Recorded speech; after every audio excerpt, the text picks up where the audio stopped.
Welcome to ചക്രമാണി classes 2.0. നമ്മൾ science and ടെക്നോളജിയിൽ കഴിഞ്ഞ ക്ലാസ്സിൽ ഫുഡ് ആൻഡ് ന്യൂട്രീഷൻ എന്നൊരു ഏരിയ സ്റ്റാർട്ട് ചെയ്തായിരുന്നു. അത് കംപ്ലീറ്റ് ചെയ്തിട്ടില്ല. നമുക്ക് രണ്ട് കാറ്റഗറി ഉണ്ടെന്ന് പറഞ്ഞു, micro nutrients and macro nutrients. അതിൽ മാക്രോ ന്യൂട്രിയൻസ് നമ്മൾ പഠിച്ചു കഴിഞ്ഞു. ഇനി നമുക്ക് മൈക്രോ ന്യൂട്രിയൻസിൽ മിനറൽസും അതുപോലെ വിറ്റാമിനുകളും പഠിക്കാനുണ്ട്. വൈറ്റമിൻസ് നിങ്ങൾക്ക് ഓൾറെഡി കിട്ടിയ ക്ലാസ്സാണ്. വൈറ്റമിൻസ് എല്ലാവർക്കും അറിയാമെന്ന് പറയുന്നുണ്ട്. വൈറ്റമിൻസിൻ്റെ പ്രധാനപ്പെട്ട പോയിന്റ്സ് മാത്രം ജസ്റ്റ് പറയും. നമുക്ക് ഇവിടെ മിനറൽസ് അല്ലെങ്കിൽ ധാതുക്കളിൽ നിന്ന് ഒരുപാട് തവണ ക്വസ്റ്റ്യൻ ചോദിച്ചിട്ടുണ്ട്. അപ്പോൾ നമുക്ക് അടുത്ത രണ്ടാമത്തെ കാറ്റഗറി ആയിട്ടുള്ള ഫുഡ് ആൻഡ് ന്യൂട്രീഷൻസിലെ മിനറൽസും വൈറ്റമിൻസിനെ കുറിച്ച് ആവശ്യമുള്ള ഫാക്റ്റുകൾ എന്തൊക്കെയാണെന്ന് നോക്കാം. നമ്മുടെ ആദ്യത്തെ കാര്യമാണ് മിനറൽസ് അല്ലെങ്കിൽ ധാതുക്കൾ. നമ്മുടെ മിനറൽസ് അതുപോലെ ധാതുക്കൾ, മിനറൽസ് അതിൻ്റെ പേര് ധാതുക്കൾ, അതുപോലെ വിറ്റാമിനുകൾ.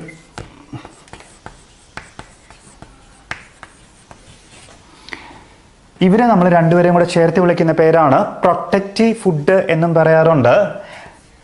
പ്രൊട്ടക്റ്റീവ് ഫുഡ് എന്നും പറയാറുണ്ട്. അതുപോലെ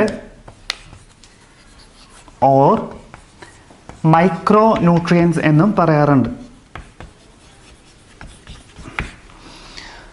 നമ്മുടെ ആദ്യത്തെ കാറ്റഗറി ആയിട്ടുള്ള കാർബോഹൈഡ്രേറ്റ്, പ്രോട്ടീൻ, ഫാറ്റ്, ഇവയെ നമ്മൾ മൂന്നിനെയും കൂടെ വിളിച്ച പേര് പ്രോക്സിമേറ്റ് പ്രിൻസിപ്പിൾസ് അല്ലെങ്കിൽ മാക്രോ ന്യൂട്രിയൻസ് എന്നാണ്.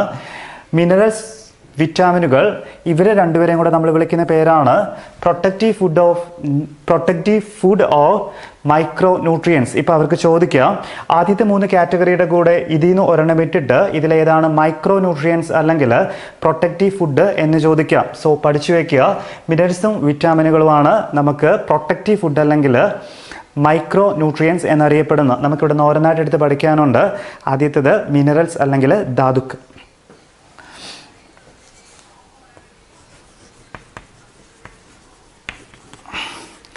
നമ്മുടെ ബോഡിയുടെ വളർച്ചയ്ക്ക് ആവശ്യമായിട്ടുള്ളതും നമ്മുടെ ബോഡിയുടെ വളർച്ചയെ സഹായിക്കുന്നതുമായിട്ടുള്ള ഒരു കൂട്ടം പദാർത്ഥങ്ങൾ അല്ലെങ്കിൽ ആഹാര പദാർത്ഥങ്ങളാണ് ഈ മിനറലുകൾ എന്ന് പറയുക, അല്ലെങ്കിൽ ധാതുക്കൾ എന്ന് പറയും. നമ്മുടെ ബോഡിയുടെ വളർച്ചയ്ക്ക് ഇവർ ചെറിയ രീതിയിലൊക്കെ പങ്കുവഹിക്കാറുണ്ട്. നമ്മുടെ ബോഡിക്ക് അനിവാര്യമായിട്ടുള്ള പ്രധാനപ്പെട്ട എത്ര ധാതുക്കൾ ഉണ്ടെന്ന് ചോദിച്ചാൽ 7 അല്ലെങ്കിൽ 7 എന്നെഴുതണം. നമ്മുടെ ബോഡിക്ക് ഏറ്റവും അനിവാര്യമായിട്ടുള്ള 7 മിനറൽസ് അല്ലെങ്കിൽ ധാതുക്കൾ ഏതൊക്കെയെന്ന് ചോദിച്ചാൽ sodium, potassium, calcium, phosphorus, chlorine, magnesium, sulphur എന്നിവയാണ്. Sodium, potassium, calcium, phosphorus, chlorine, magnesium, sulphur എന്നിവയാണ് നമ്മുടെ ബോഡിക്ക് ഏറ്റവും ആവശ്യമായിട്ടുള്ള മിനറൽസ് അല്ലെങ്കിൽ ധാതുക്കൾ. നമ്മുടെ ബോഡിക്ക് ഏറ്റവും അനിവാര്യമായിട്ടുള്ള ധാതുക്കൾ ഏതെന്ന് ചോദിച്ചാൽ നമ്പറേ ചോദിക്കാറുള്ളൂ. 7ആണ്. സോഡിയം എസെൻഷ്യലാണ്, പൊട്ടാസ്യം എസെൻഷ്യലാണ്, കാൽഷ്യം എസെൻഷ്യലാണ്, ഫോസ്ഫറസ് എസെൻഷ്യലാണ്, ക്ലോറിൻ എസെൻഷ്യലാണ്, മഗ്നീഷ്യം എസെൻഷ്യലാണ്, സൾഫർ എസെൻഷ്യലാണ്. ഇതിന്ന് കുറച്ച് പോയിന്റ്സ് എടുത്തു പഠിക്കാനുണ്ട്. നമുക്ക് എസെൻഷ്യൽ എന്നുള്ളൊരു കൂട്ടത്തിൽ ഇരുമ്പ് ചോദിക്കില്ല. പക്ഷെ ഇരുമ്പിൽ നിന്ന് എസെൻഷ്യൽ ആയിട്ടുള്ളതിൻ്റെ കാറ്റഗറിയിൽ ഇരുമ്പ് വരില്ല. പക്ഷെ ഇരുമ്പിൽ നിന്ന് ക്വസ്റ്റ്യൻസ് ചോദിക്കാറുണ്ട്. അപ്പോൾ ഈ നമുക്ക് മിനറലുമായി ബന്ധപ്പെട്ട് ചോദിക്കുന്ന കുറച്ച് ഫാക്റ്റ് ഉണ്ട്. അത് ഏതൊക്കെയാണെന്ന് നോക്കാം. നമുക്ക് മിനറലുമായിട്ട് ചോദിക്കുന്ന ആദ്യത്തെ സംഭവം സോഡിയം തന്നെയാണ്. Sodium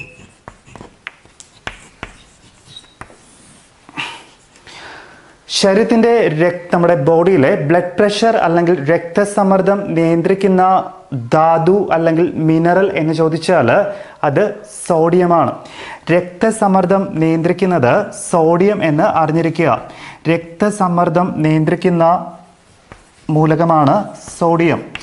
the element which maintain blood pressure, രക്തസമ്മർദ്ദം നിയന്ത്രിക്കുന്നത് സോഡിയം ആണ്. അതുപോലെ തന്നെ നമ്മുടെ കോൺട്രാക്ഷൻ ഓഫ് ഹാർട്ടിൻ്റെ സങ്കോചത്തിന് ഹെൽപ്പ് ചെയ്യുന്നത് എന്ന് ചോദിച്ചാൽ സോഡിയം തന്നെയാണ്. കോൺട്രാക്ഷൻ ഓഫ് ഹാർട്ടിൻ്റെ സങ്കോചത്തിന് ഹെൽപ്പ് ചെയ്യുന്നത് ഏതെന്ന് ചോദിച്ചാൽ സോഡിയം തന്നെയാണ്. അതുപോലെ നമ്മുടെ സ്റ്റൊമക്കിൽ ഒരു ആസിഡ് പ്രസൻ്റ് ആണ് നമ്മുടെ ബോഡിയിൽ ഒരു ആസിഡ് പ്രസൻ്റ് ആണ് സ്റ്റൊമക്കിൽ, ഹൈഡ്രോക്ലോറിക് ആസിഡ് എന്ന് പറയും. ഈ ഹൈഡ്രോക്ലോറിക് ആസിഡിൻ്റെ പ്രൊഡക്ഷന് ഹെൽപ്പ് ചെയ്യുന്ന ധാതു അല്ലെങ്കിൽ മിനറൽ എന്ന് ചോദിച്ചാൽ സോഡിയം തന്നെയാണ്. എന്തിനാണ് ഹൈഡ്രോക്ലോറിക് ആസിഡ് എങ്ങനെയാണ് ഹൈഡ്രോക്ലോറിക് ആസിഡ് നമ്മളെ ഹെൽപ്പ് ചെയ്യുന്നത് എന്ന് ചോദിച്ചാൽ നമുക്ക് ഡൈജഷൻ അല്ലെങ്കിൽ ദഹനം സഹായിക്കുന്ന ഒരു ആസിഡാണ് ഹൈഡ്രോക്ലോറിക് ആസിഡ്. അപ്പം രക്തസമ്മർദ്ദം നിയന്ത്രിക്കുന്നത് സോഡിയമാണ്. കോൺട്രാക്ഷൻ ഓഫ് ഹാർട്ടിൻ്റെ സങ്കോചത്തിന് ഹെൽപ്പ് ചെയ്യുന്ന ധാതുവാണ് സോഡിയം. ഹൈഡ്രോക്ലോറിക് ആസിഡ് നമ്മുടെ സ്റ്റൊമക്കിൽ പ്രസൻ്റ് ആയിട്ടുള്ള ആസിഡാണ് ഹൈഡ്രോക്ലോറിക് ആസിഡ്. ഹൈഡ്രോക്ലോറിക് ആസിഡിൻ്റെ നിർമ്മാണത്തിന് സഹായിക്കുന്ന മൂലകമാണ് സോഡിയം. ഏറ്റവും കൂടുതലായി കാണപ്പെടുന്നത് എവിടെയെന്ന് ചോദിച്ചാൽ ടേബിൾ സോൾട്ട് ആണ്. ടേബിൾ സോൾട്ട് നമ്മൾ സാധാരണ യൂസ് ചെയ്യുന്ന ഉപ്പിലാണ് സോഡിയം ഏറ്റവും കൂടുതൽ കാണപ്പെടുന്നത് എന്ന് അറിഞ്ഞിരിക്കുക. അപ്പം നമ്മുടെ സോഡിയത്തിൽ നിന്ന് ചോദിക്കുന്ന ക്വസ്റ്റ്യൻസ് ഇത്രയാണ്. രക്തസമ്മർദ്ദം നിയന്ത്രിക്കുന്നത് സോഡിയമാണ്. നമ്മുടെ ഹാർട്ടിൻ്റെ സങ്കോചത്തിന് സഹായിക്കുന്നത് സോഡിയമാണ്. ഹൈഡ്രോക്ലോറിക് ആസിഡിൻ്റെ നിർമ്മാണത്തിന് സഹായിക്കുന്നത് നമ്മുടെ സോഡിയമാണ്. നമ്മുടെ ദഹനത്തിന് സഹായിക്കുന്നതാണ് ഹൈഡ്രോക്ലോറിക് ആസിഡ്. ടേബിൾ സോൾട്ടിൽ സുലഭമായിട്ടുള്ള ധാതുവാണ് ഈ പറയുന്ന സോഡിയം. നമുക്ക് കുറച്ച് ക്വസ്റ്റ്യൻസ് ഇവിടെ നിന്ന് എടുത്ത് ചോദിക്കാറുണ്ട്, ഏതൊക്കെയാണെന്ന് നോക്കാം.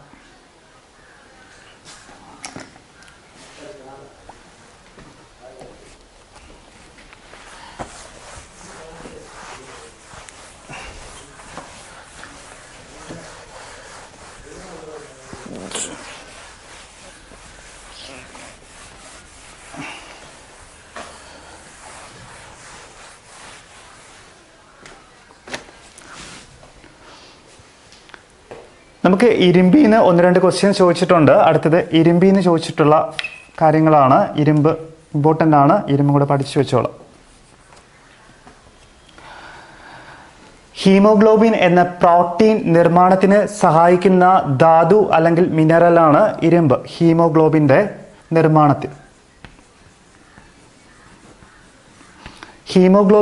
നിർമ്മാണത്തിന് സഹായിക്കുന്നതാണ് ഇരുമ്പ്. അതുപോലെ തന്നെ ലങ്സിൽ നിന്നുള്ള ഓക്സിജനെ രക്തത്തിലൂടെ ശരീരകോശങ്ങളിൽ എത്തിക്കുന്നത് ഇരുമ്പാണ്. റിപ്പീറ്റഡ് ക്വസ്റ്റ്യൻ ആണ്, പഠിച്ചു വയ്ക്കുക. ലങ്സിൽ നിന്നുള്ള ഓക്സിജനെ ബ്ലഡ് വഴി ശരീരകോശങ്ങളിൽ എത്തിക്കുന്നത് ഇരുമ്പാണ്. ശരീരകോശങ്ങളിൽ എത്തിക്കാൻ സഹായിക്കുന്നത്. ലങ്സിൽ നിന്നുള്ള ഓക്സിജനെ രക്തം വഴി ശരീരകലകളിൽ എത്തിക്കാൻ സഹായിക്കുന്നത് ഇരുമ്പ് എന്ന ധാതുവാണ്. ഹീമോഗ്ലോബിൻ നിർമ്മാണത്തിന് ഇരുമ്പ് ആവശ്യമാണ്. ലങ്സിൽ നിന്ന് ഓക്സിജൻ ബോഡി ഫുൾ എത്താൻ വേണ്ടിയിട്ടും ഇരുമ്പ് ആവശ്യമാണ്. ഒരു ദിവസം നമുക്ക് 10 ഗ്രാം ഇരുമ്പാണ് അഡൾട്ടായിട്ടുള്ള ഒരു വ്യക്തിക്ക് വേണ്ടത്. നമുക്ക് ഫുഡ് ഐറ്റംസ് ഒന്നും അങ്ങനെ ചോദിക്കാറില്ല. ഗ്രൗണ്ട് ആൻഡ് കപ്പലണ്ടിയിലൊക്കെ ഇത് ഒത്തിരി അടങ്ങിയിട്ടുണ്ട് എന്ന് പഠിച്ചു വയ്ക്കുക. ഹീമോഗ്ലോബിൻ നിർമ്മാണത്തിന് ഇരുമ്പാണ്. ലങ്സിൽ നിന്നുള്ള ഓക്സിജൻ ശരീരകോശങ്ങളിൽ എത്തിക്കാൻ നമ്മളെ സഹായിക്കുന്നത് ഇരുമ്പാണ്. 10 ഗ്രാമാണ് ഡെയിലി വേണ്ടത് എന്ന് അറിഞ്ഞിരിക്കുക. അടുത്തത് മെഗ്നീഷ്യം. ഒരു പോയിന്റ് പഠിച്ചു വയ്ക്കുക. മെഗ്നീഷ്യത്തിൻ്റെ യൂസ് ഇതാണ്. പ്രോട്ടീൻ നിർമ്മാണത്തിന് സഹായിക്കുന്ന ധാതു. പ്രോട്ടീൻ നിർമ്മാണത്തിന് സഹായിക്കുന്ന ധാതു ഏതെന്ന് ചോദിച്ചാൽ അത് മെഗ്നീഷ്യം എന്ന് എഴുതുക. അപ്പോൾ ഹീമോഗ്ലോബിൻ ആണെങ്കിൽ ഇരുമ്പ്, ലങ്സിൽ നിന്നുള്ള ഓക്സിജനെ ശരീരകോശങ്ങളിൽ എത്തിക്കാനാണെങ്കിൽ ഹെൽപ്പ് ചെയ്യുന്നത് ഇരുമ്പാണ്. 10 ഗ്രാമാണ് ഒരു ദിവസം വേണ്ടത്. അതുപോലെ നമ്മുടെ പ്രോട്ടീൻ നിർമ്മാണത്തിന് സഹായിക്കുന്നതാണ് മെഗ്നീഷ്യം. നമ്മുടെ കാർബോഹൈഡ്രേറ്റിനെ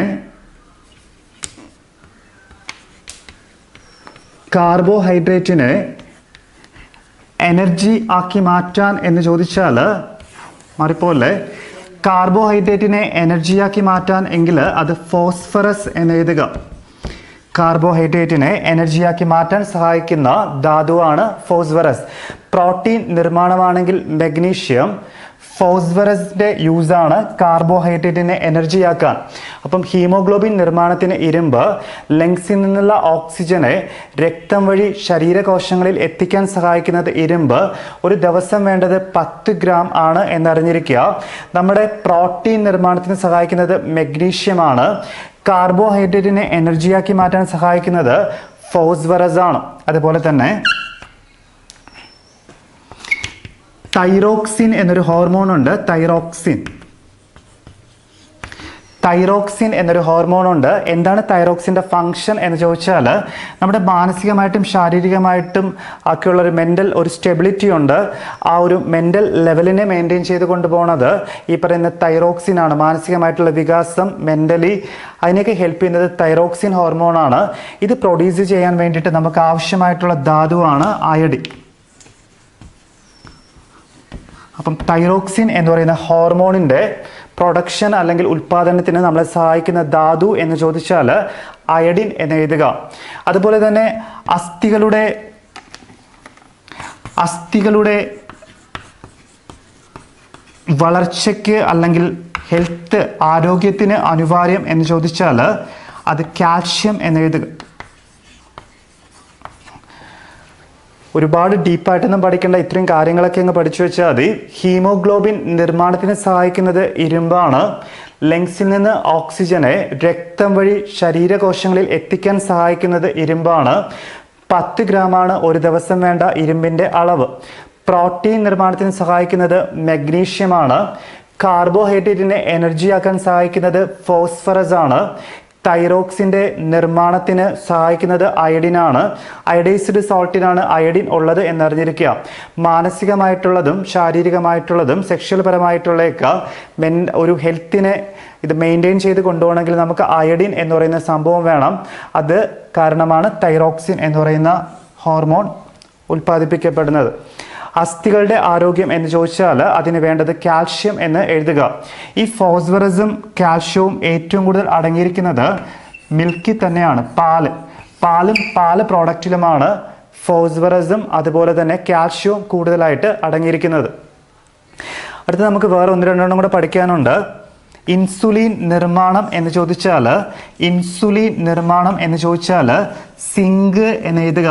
ഇൻസുലിൻ നിർമ്മാണത്തിന് സഹായിക്കുന്നത് സിങ്കാണ്. സിങ്ക് എന്നറിഞ്ഞിരിക്കുക. അപ്പം ഈ അസ്ഥിവാദം എന്നൊക്കെ പറഞ്ഞൊരു സംഭവമുണ്ട്, ഒരു അസുഖമുണ്ട്. അത് ഏത് ധാതുവിൻ്റെ കുറവ് എന്ന് ചോദിക്കാറുണ്ട്. നമുക്ക് പൊട്ടാഷ്യത്തിൻ്റെ കുറവുണ്ട്, നമുക്ക് അസ്ഥിവാദമൊക്കെ സന്ധിവാദമൊക്കെ ഉണ്ടാവാറുണ്ട്. നമുക്ക് ഒരു തവണ ചോദിച്ചത് പൊട്ടാസ്യം ഏറ്റവും കൂടുതൽ അടങ്ങിയിരിക്കുന്നുള്ള ഡ്രിങ്ക് ഏതെന്നാണ്. കരിക്കിൻ്റെ വെള്ളത്തിലാണ് പൊട്ടാസ്യം ഏറ്റവും കൂടുതൽ അടങ്ങിയിരിക്കുന്നത്. കരിക്കിൻ്റെ വെള്ളം.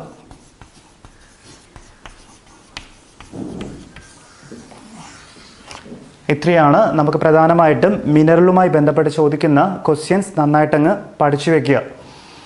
ഇവിടെ നമുക്ക് ഈ ഇരുമ്പടങ്ങിയിട്ടുള്ള സ്പൈസ് ഏതെന്ന് ഒരു പ്രാവശ്യം ചോദിച്ചിട്ടുണ്ട്. സുഗന്ധവ്യഞ്ജനം, അത് മഞ്ഞളാണ്. ഈ കാൽഷ്യം ഏറ്റവും കൂടുതൽ അടങ്ങിയിട്ടുള്ള സ്പൈസ് എന്ന് ചോദിച്ചിട്ടുണ്ട്. അതിൻ്റെ പേര് കശകശ എന്നാണ്. ഓക്കെ, അപ്പം ഇത്രയും കാര്യങ്ങൾ മതി. മിനറൽസ് അല്ലെങ്കിൽ ധാതുക്കൾ. മിനറൽസ് നമുക്ക് എസെൻഷ്യലായിട്ട് 7 വേണം. Sodium, calcium, potassium, chlorine, sulphur, അതുപോലെ മഗ്നീഷ്യം. ഇത് 7 എസെൻഷ്യലായിട്ടുള്ള മൈക്രോ മിനറലുകൾ എന്നറിയപ്പെടുന്നത്.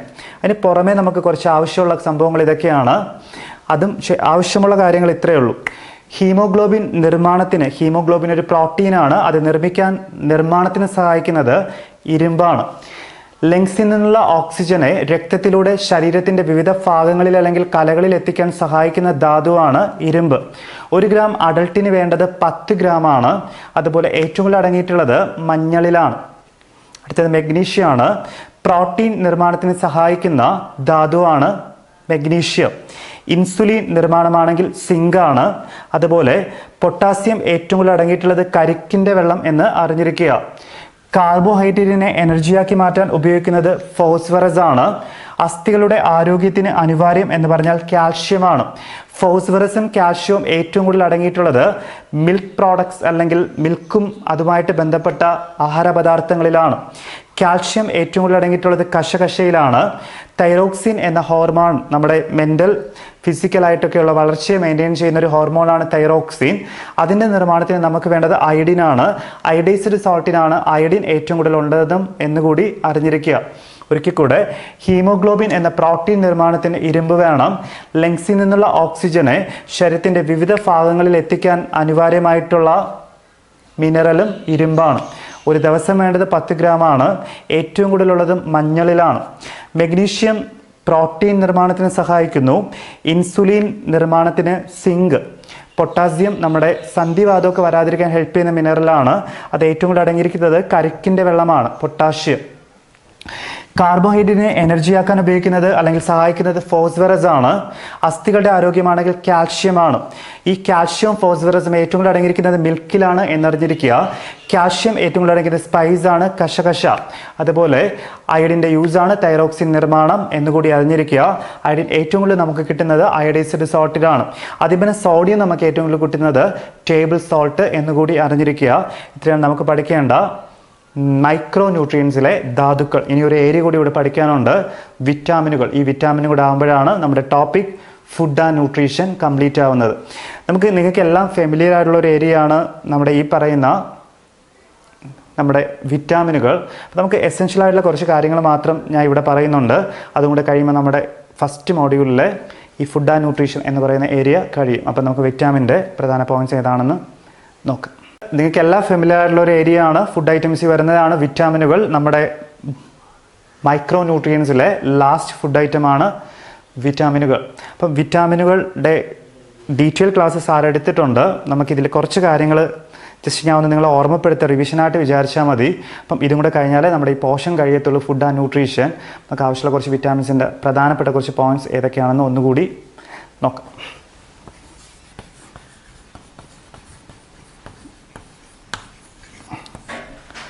വിറ്റാമിനുകൾ അല്ലെങ്കിൽ വൈറ്റമിൻസിനെ നമുക്ക് പ്രധാനമായി രണ്ടായി തിരിക്കാം.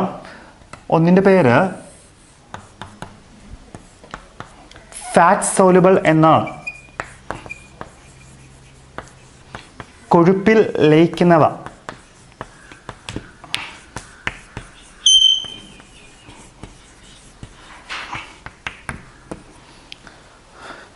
രണ്ടാമത്തത് വാട്ടർ സോലുബിൾ എന്നാണ്, ജലത്തിൽ ലയിക്കുന്നവ.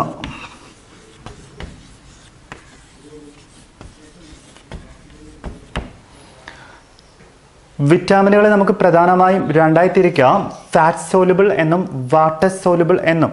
ഫാറ്റ് സോലുബിൾ അല്ലെങ്കിൽ കൊഴുപ്പിൽ ലയിക്കുന്നതിൻ്റെ ഒരു കോഡുണ്ട്, എല്ലാവർക്കും അറിയാം, അഡക് എന്നാണ്, ADEK.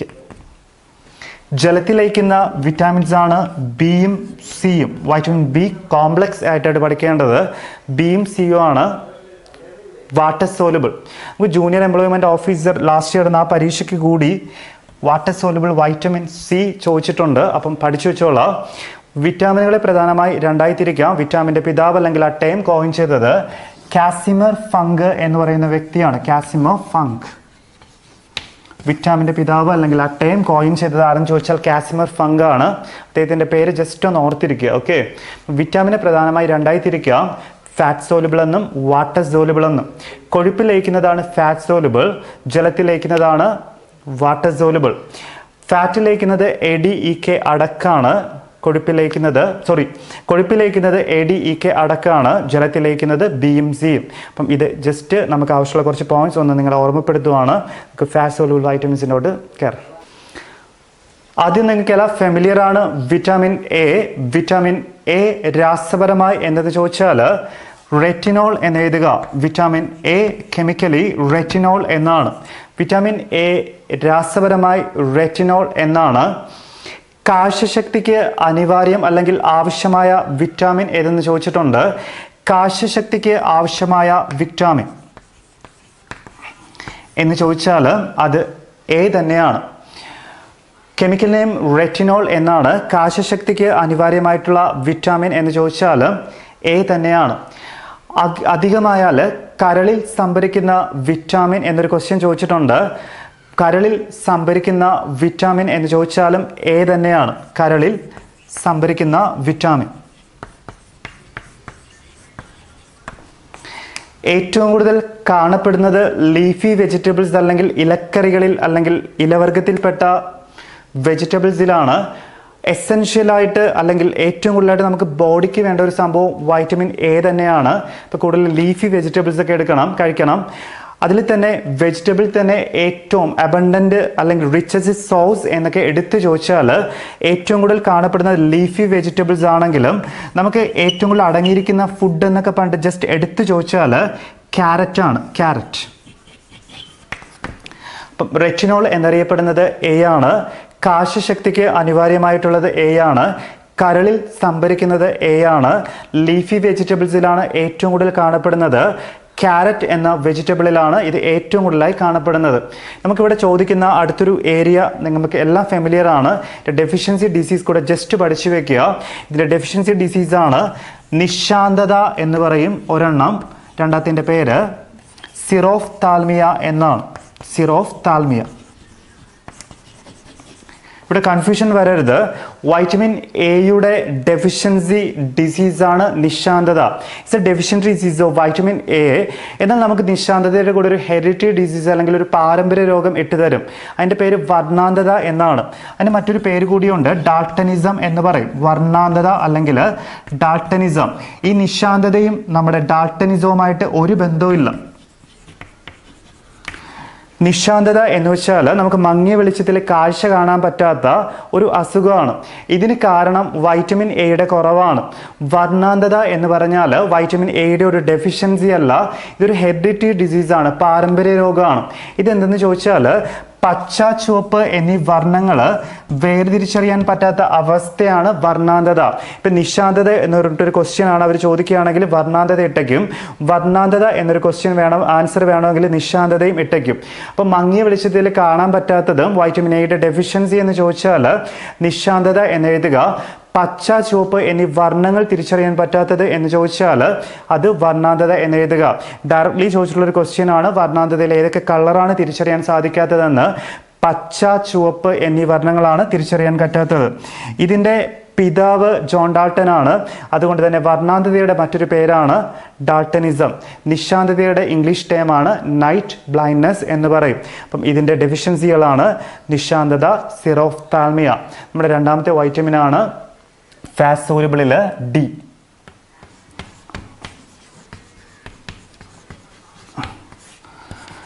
രാസനാമം ചോദിച്ചാൽ കാൽസിഫെറോൾ എന്ന് എഴുതുക. വിറ്റാമിൻ ഡിയുടെ രാസനാമം കാൽസിഫെറോൾ.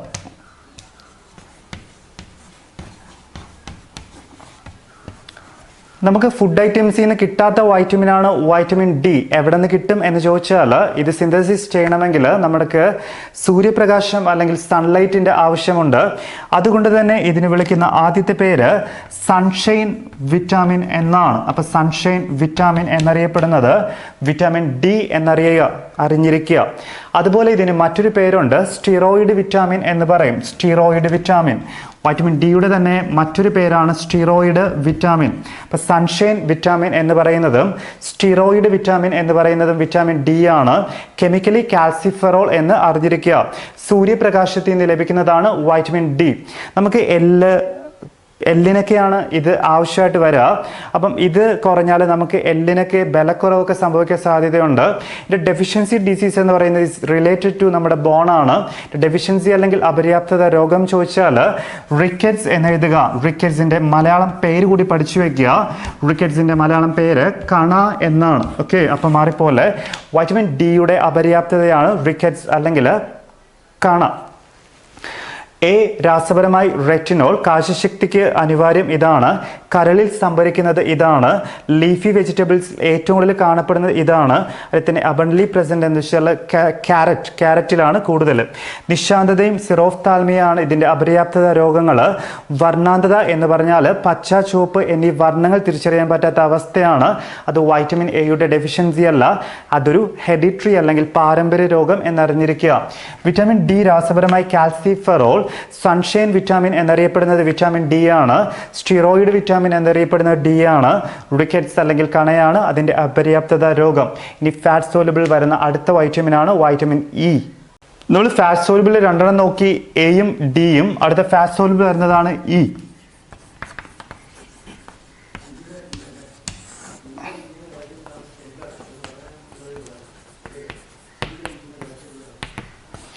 വൈറ്റമിൻ ഇ രാസപരമായി ടോക്കോഫെറോൾ എന്നാണ്. കാൽസിഫെറോൾ ഡി ആണ്. ഇത് ടോക്കോഫെറോൾ എന്നറിയപ്പെടും. ടോക്കോഫെറോൾ. ഹൃദയത്തിൻ്റെ സംരക്ഷണത്തിന് ആവശ്യം അനിവാര്യം എന്നൊക്കെ ചോദിക്കാറുണ്ട്. ഹൃദയത്തിൻ്റെ സംരക്ഷണവുമായി ബന്ധപ്പെട്ട് എന്നൊക്കെ പറഞ്ഞ് ചോദിച്ചാൽ വൈറ്റമിൻ ഇ എന്ന് എഴുതുക.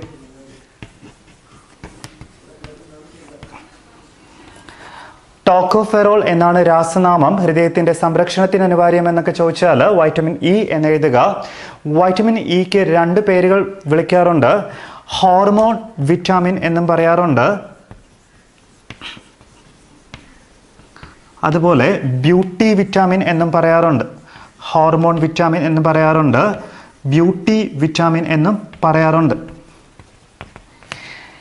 ഏറ്റവും കൂടുതൽ അടങ്ങിയിരിക്കുന്നത് ഏത് ഫുഡിലെന്ന് ചോദിച്ചാൽ എഗ്ഗിൻ്റെ മഞ്ഞക്കരുവിലാണ്.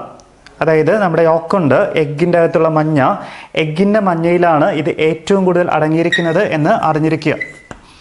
ഇതിൻ്റെ അപര്യാപ്തത രോഗമാണ് സ്റ്റെറിലിറ്റി അല്ലെങ്കിൽ വന്ധ്യത. വന്ധ്യത ഏത് അസുഖത്തിൻ്റെ അപര്യാപ്തത എന്ന് ചോദിച്ചിട്ടുണ്ട്. വന്ധ്യത വൈറ്റമിൻ ഇയുടെ അപര്യാപ്തത സ്റ്റെറിലിറ്റി എന്ന് പറയും. വന്ധ്യത എന്ന് പറയുന്നതാണ് വൈറ്റമിൻ ഇയുടെ അപര്യാപ്തത. ടോക്കോഫെറോൾ എന്നാണ് കെമിക്കൽ നെയിം. ഹൃദയത്തിൻ്റെ സംരക്ഷണത്തിന് അനിവാര്യം ഇതാണ്. ഹോർമോൺ വിറ്റാമിൻ എന്നും ബ്യൂട്ടി വിറ്റാമിൻ എന്നും ഒക്കെ അറിയപ്പെടുന്നത് ഇതാണ്. മുട്ടയുടെ മഞ്ഞയിൽ അമിതമായി കാണപ്പെടുന്നതാണ് വൈറ്റമിൻ ഇ. അതുപോലെ തന്നെ വന്ധ്യത അല്ലെങ്കിൽ സ്റ്റെറിലിറ്റിക്ക് കാരണമാകുന്നത് വൈറ്റമിൻ ഇ ആണ്. നമ്മുടെ അടുത്ത വൈറ്റമിനാണ് വൈറ്റമിൻ കെ.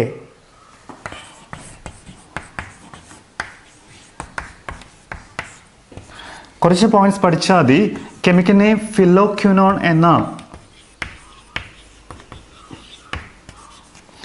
വിറ്റാമിൻ കെ രാസപരമായി ഫിലോക്വിനോൺ എന്നാണ്. വൈറ്റമിൻ കെ രാസപരമായി ഫിലോക്വിനോൺ എന്നാണ്. എന്താണ് ഇതിൻ്റെ ഹെൽപ്പ് എന്ന് ചോദിച്ചാൽ രക്തം കട്ടപിടിക്കാൻ സഹായിക്കുന്ന വിറ്റാമിൻ.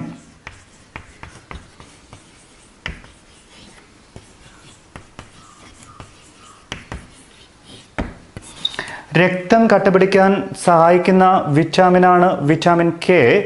ഇത് പാലിൽ എസെൻഷ്യൽ പാലിൽ അബണ്ടൻലി പ്രസന്റ് ആണെന്ന് അറിഞ്ഞിരിക്കുക. ഫിലോക്വിനോൺ എന്നറിയപ്പെടുന്നത് വിറ്റാമിൻ കെ ആണ്. രക്തം കട്ടപിടിക്കാൻ സഹായിക്കുന്ന വിറ്റാമിനാണ് വിറ്റാമിൻ കെ. ഇതിൻ്റെ അപര്യാപ്തത വന്നാൽ ബ്ലീഡിംഗ് അല്ലെങ്കിൽ രക്തസ്രാവമായിരിക്കും. രക്തസ്രാവത്തിന് കാരണം ആകുന്നത് എന്ന് ചോദിച്ചാൽ അത് വൈറ്റമിൻ കെ എന്ന് എഴുതുക. ADEK ഇത് 4 ഫാറ്റ് സോലബിൾ വൈറ്റമിൻസ്. ഇതിൻ്റെ ഡെഫിഷ്യൻസികളൊക്കെ നന്നായിട്ട് നോക്കി വയ്ക്കുക. കെമിക്കൽ നെയിംസ് എല്ലാം നിങ്ങൾക്ക് അറിയാം എന്നുള്ളതാണെന്ന് അറിയാം, എങ്കിലും ഇതും കൂടെ ഒന്ന് പഠിച്ചു വയ്ക്കുക. ഇനി നമുക്ക് ഇവിടെ ഒരു കാറ്റഗറി കൂടെ പഠിക്കാനുണ്ട്.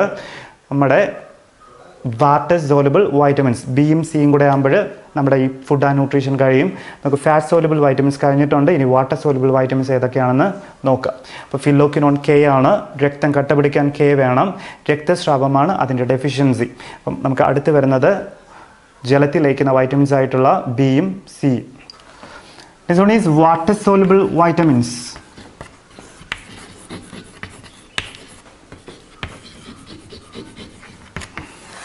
ഇവിടെ വരുന്നത് ബി ആൻഡ് സി ആണ്. നമുക്കിവിടെ ബി കോംപ്ലക്സ് എന്ന് പഠിക്കാം.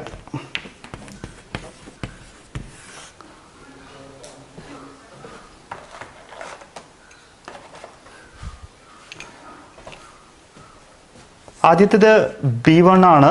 B1 രാസപരമായി തയമിനാണ്. Thiamine.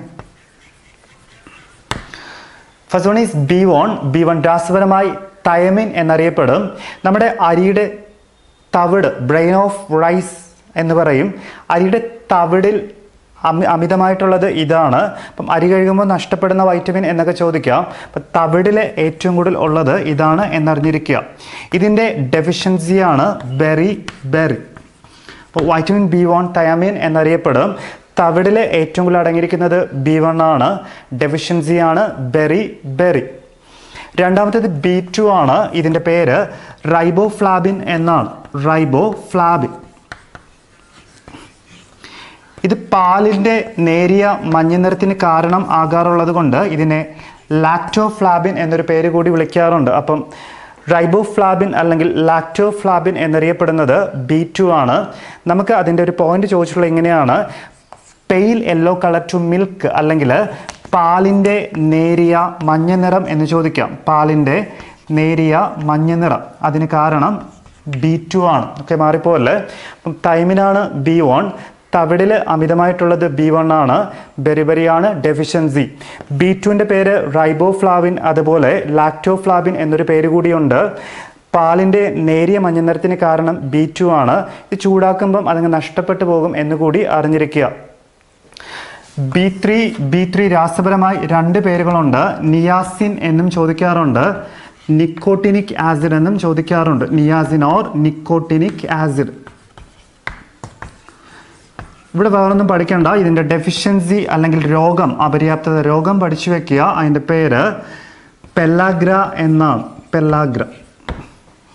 Next one is B5 ആണ്. B5 നമുക്ക് പ്രത്യേകിച്ചൊന്നും അതിൻ്റെ ഒന്നും ചോദിക്കാറില്ല. നമുക്ക് എസെൻഷ്യൽ ആയിട്ടുള്ള ഒരു വൈറ്റമിൻ അല്ല. Is essential for cattles, കന്നുകാലികൾക്കാണ്.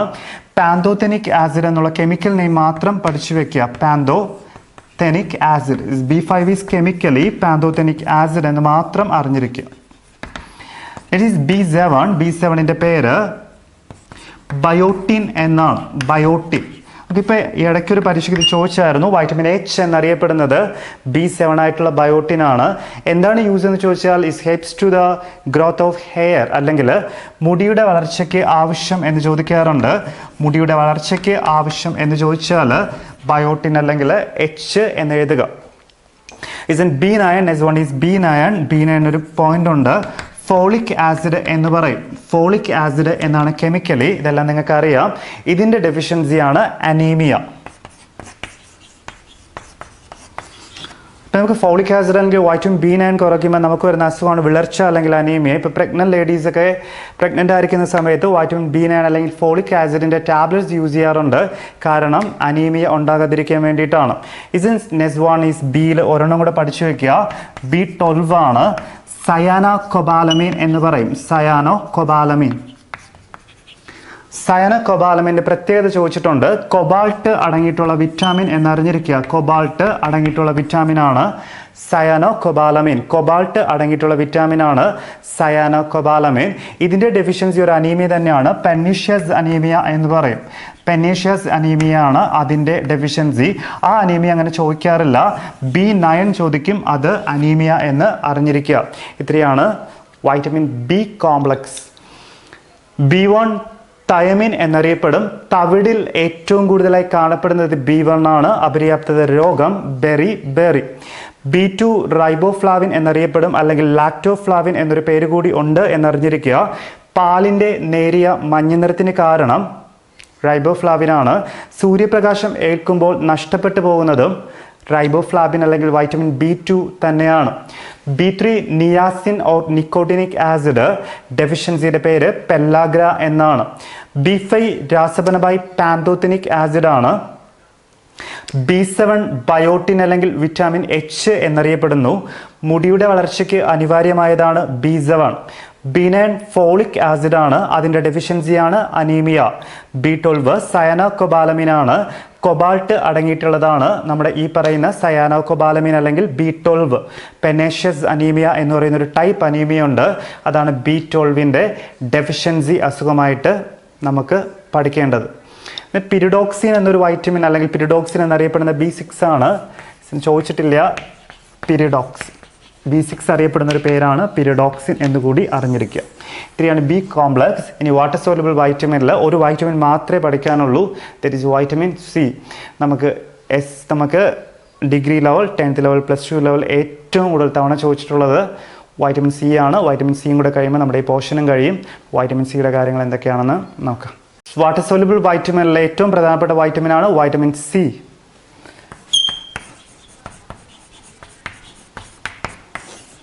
Vitamin സിയുടെ കെമിക്കൽ നെയിം അസ്കോർബിക് ആസിഡ് എന്നാണ്. വൈറ്റമിൻ C രാസപരമായി അസ്കോർബിക് ആസിഡ് എന്നാണ്. വൈറ്റമിൻ C രാസപരമായി അസ്കോർബിക് ആസിഡ് എന്നാണ്. നമുക്ക് 2016 യൂണിവേഴ്സിറ്റി അസിസ്റ്റന്റ് പരീക്ഷയ്ക്ക് ചോദിച്ചത് നമ്മൾ ബ്ലീഡിങ് ഓഫ് ഗംസ് എന്ന് വെച്ചാൽ നമ്മുടെ മോണ പൊട്ടി ബ്ലഡ് വരുന്ന ഒരു കണ്ടീഷനാണ്. അതിന് പറയുന്ന പേര് സ്കർവി എന്നാണ്. അപ്പം ഈ ബ്ലീഡിങ് ഓഫ് ഗംസിന് നമുക്ക് ഏത് ഫുഡ് കഴിക്കണം എന്ന് ചോദിച്ചിട്ടുണ്ട്. അപ്പം ബ്ലീഡിങ് ഓഫ് ഗംസ് എന്ന് വെച്ചാൽ അത് സ്കർവിയാണ്. ഈ സ്കർവി ഉണ്ടാക്കുന്നത് ഏതിൻ്റെ ഡെഫിഷ്യൻസി എന്ന് ചോദിച്ചാൽ വൈറ്റമിൻ സിയുടെ ഡെഫിഷ്യൻസിയാണ് സ്കർവി. ഇങ്ങനെ നമ്മുടെ മോണ പൊട്ടി ബ്ലഡ് വരുന്ന ആ അവസ്ഥ അല്ലെങ്കിൽ അസുഖമാണ് സ്കർവി. സ്കർവി ഉള്ള ഒരാൾ ഏത് ഫുഡ് കഴിക്കണമെന്ന് ചോദിച്ചാൽ സിട്രസ് ഫ്രൂട്ട്സ് ആണ്. സിട്രസ് ഫ്രൂട്ട്സിൻ്റെ പ്രത്യേകത ഇത് എന്താണെന്ന് ചോദിച്ചാൽ പുളിപ്പുള്ള പഴങ്ങളാണ്. അതായത് ലെമൺ, ഗൂസ്ബെറി, ഓറഞ്ച് എന്നിവയിലേക്കാണ് വൈറ്റമിൻ സി കൂടുതലായിട്ട് അടങ്ങിയിരിക്കുന്നത്. അപ്പം വൈറ്റമിൻ സി, അസ്കോർബിക് ആസിഡ് ഏറ്റവും കൂടുതൽ അടങ്ങിയിരിക്കുന്ന ഫുഡ് ഐറ്റം സിട്രസ് ഫ്രൂട്ട്സ് ആണ്, അല്ലെങ്കിൽ പുളിപ്പുള്ള പഴങ്ങൾ. എക്സാമ്പിൾ നാരങ്ങ, നെല്ലിക്ക, ഓറഞ്ച്. റിച്ചറ്റ് സോസീസ്, ഗൂസ്ബെറി, നെല്ലിക്കയിലാണ് ഏറ്റവും കൂടുതൽ വൈറ്റമിൻ സി ഉള്ളതെന്ന് കൂടി അറിഞ്ഞിരിക്കുക. ഇതിൻ്റെ ഒരു അടുത്തൊരു പോയിന്റ് ഇതാണ്, the vitamin which is absent in milk. ഇത് പാലിൽ കാണില്ല. പാലിൽ ഇല്ലാത്ത ഒരു വൈറ്റമിനാണ് വൈറ്റമിൻ സി. അതുപോലെ ഇമ്മ്യൂണിറ്റി പവർ, പ്രതിരോധ ശക്തി തരുന്നത് വൈറ്റമിൻ സി ആണ്. ഇമ്മ്യൂണിറ്റി പവർ തരുന്നത് വൈറ്റമിൻ സി ആണ്. നമ്മൾ നേരത്തെ പറഞ്ഞൊരു കാര്യമാണ്, രക്തസ്രാവം ഏതിൻ്റെ ഡെഫിഷ്യൻസി എന്ന് ചോദിച്ചാൽ വൈറ്റമിൻ കെ ആണ്. എന്നാലും നമുക്ക് മുറിവ് ഉണങ്ങാനൊക്കെ സഹായിക്കുന്നത്, വൂൺ ഹീലിംഗ് അല്ലെങ്കിൽ മുറിവ് ഉണങ്ങാൻ എന്ന് ചോദിച്ചാൽ ഇതാണ്, മുറിവ് ഉണങ്ങാൻ. ഇതിൻ്റെ പ്രത്യേകത, മറ്റൊരു പേര് ഇതാണ്, ആദ്യത്തെ ആർട്ടിഫിഷ്യൽ വൈറ്റമിനാണ്, ആദ്യമായിട്ട് കൃത്രിമമായി നിർമ്മിച്ച വൈറ്റമിനാണ്. അതുപോലെ ചൂടാക്കുമ്പോൾ നഷ്ടപ്പെടുന്ന വൈറ്റമിനാണ്, ചൂടാക്കുമ്പോൾ നഷ്ടപ്പെടുന്നത്. അതായത് കുക്ക് ചെയ്യുമ്പം ഇത് നഷ്ടപ്പെട്ടു പോകും. അതുപോലെ മൂത്രത്തിലൂടെ നഷ്ടപ്പെടുന്ന വിറ്റാമിൻ. അതുപോലെ ജലദോഷത്തിനെതിരെ ഇമ്മ്യൂണിറ്റി പോലെ തന്നെയാണ്, എതിരെ വൈറ്റമിൻ സി തന്നെയാണ്. ഇതിൻ്റെ ഡെഫിഷ്യൻസിയാണ് സ്കർവി. ഓക്കെ, ഇത്രയാണ് സിയുടെ points. Chemically ascorbic acid citrus ഫ്രൂട്ട്സിലാണ് ഏറ്റവും കൂടുതൽ കാണപ്പെടുന്നത്. ലെമൺ, ഗൂസ്ബെറി, ഓറഞ്ച്, അതിലെ തന്നെ ഏറ്റവും കൂടുതൽ നെല്ലിക്കയിലാണ്. മിൽക്കിൽ ആബ്സെൻ്റ് ആണ്. ഇമ്മ്യൂണിറ്റി പവർ നൽകുന്നത് ഇതാണ്. മുറിവുണങ്ങാൻ സഹായിക്കുന്നത് സി ആണ്. ആദ്യത്തെ ആർട്ടിഫിഷ്യൽ വൈറ്റമിൻ ആണ്. ചൂടാക്കുമ്പോൾ നഷ്ടപ്പെടുന്നത് വൈറ്റമിൻ സി ആണ്. മൂത്രത്തിലൂടെ നഷ്ടപ്പെടുന്നത് വൈറ്റമിൻ സി ആണ്. ജലദോഷത്തിനെതിരെ പ്രവർത്തിക്കുന്ന വൈറ്റമിൻ സി ആണ്. സ്കർവിയാണ് ഇതിൻ്റെ ഡെഫിഷ്യൻസി ഡിസീസ്. നാവികരുടെ പ്ലേഗ് അല്ലെങ്കിൽ സെയിലേഴ്സ് പ്ലേഗ് എന്നറിയപ്പെടുന്ന അസുഖമാണ് ഈ പറയുന്ന സ്കർവി. സെയിലേഴ്സ് പ്ലേഗ് അല്ലെങ്കിൽ നാവികരുടെ പ്ലേഗ് എന്നറിയപ്പെടുന്നതാണ് scurvy. Form is bleeding of gums എന്ന് ചോദിച്ചാൽ സ്കർവിയാണ്. സ്കർവി ഏത് അസുഖത്തിൻ്റെ ഡെഫിഷ്യൻസി എന്ന് ചോദിച്ചാൽ വൈറ്റമിൻ സി എന്ന് എഴുതുക. അപ്പം ഇത്രയാണ് നമുക്ക് വേണ്ട ഫുഡ് ആൻഡ് ന്യൂട്രീഷൻ എന്ന് പറയുന്ന ടോപ്പിക്ക്. അപ്പം നമ്മുടെ സയൻസ് ആൻഡ് ടെക്നോളജിയിലെ ആദ്യത്തെ മോഡ്യൂളിലെ ഫുഡ് ആൻഡ് ന്യൂട്രീഷനിൽ ഇത്രയും കാര്യങ്ങളാണ് വേണ്ടത്. 99% ഇതിൽ നിന്നൊരു ക്വസ്റ്റ്യൻ കിട്ടാൻ ചാൻസ് കൂടുതലാണ്. നന്നായിട്ട് പഠിച്ചു വെച്ചോളാം. സോ ബാക്കി അടുത്ത ക്ലാസ്സിൽ നോക്കാം.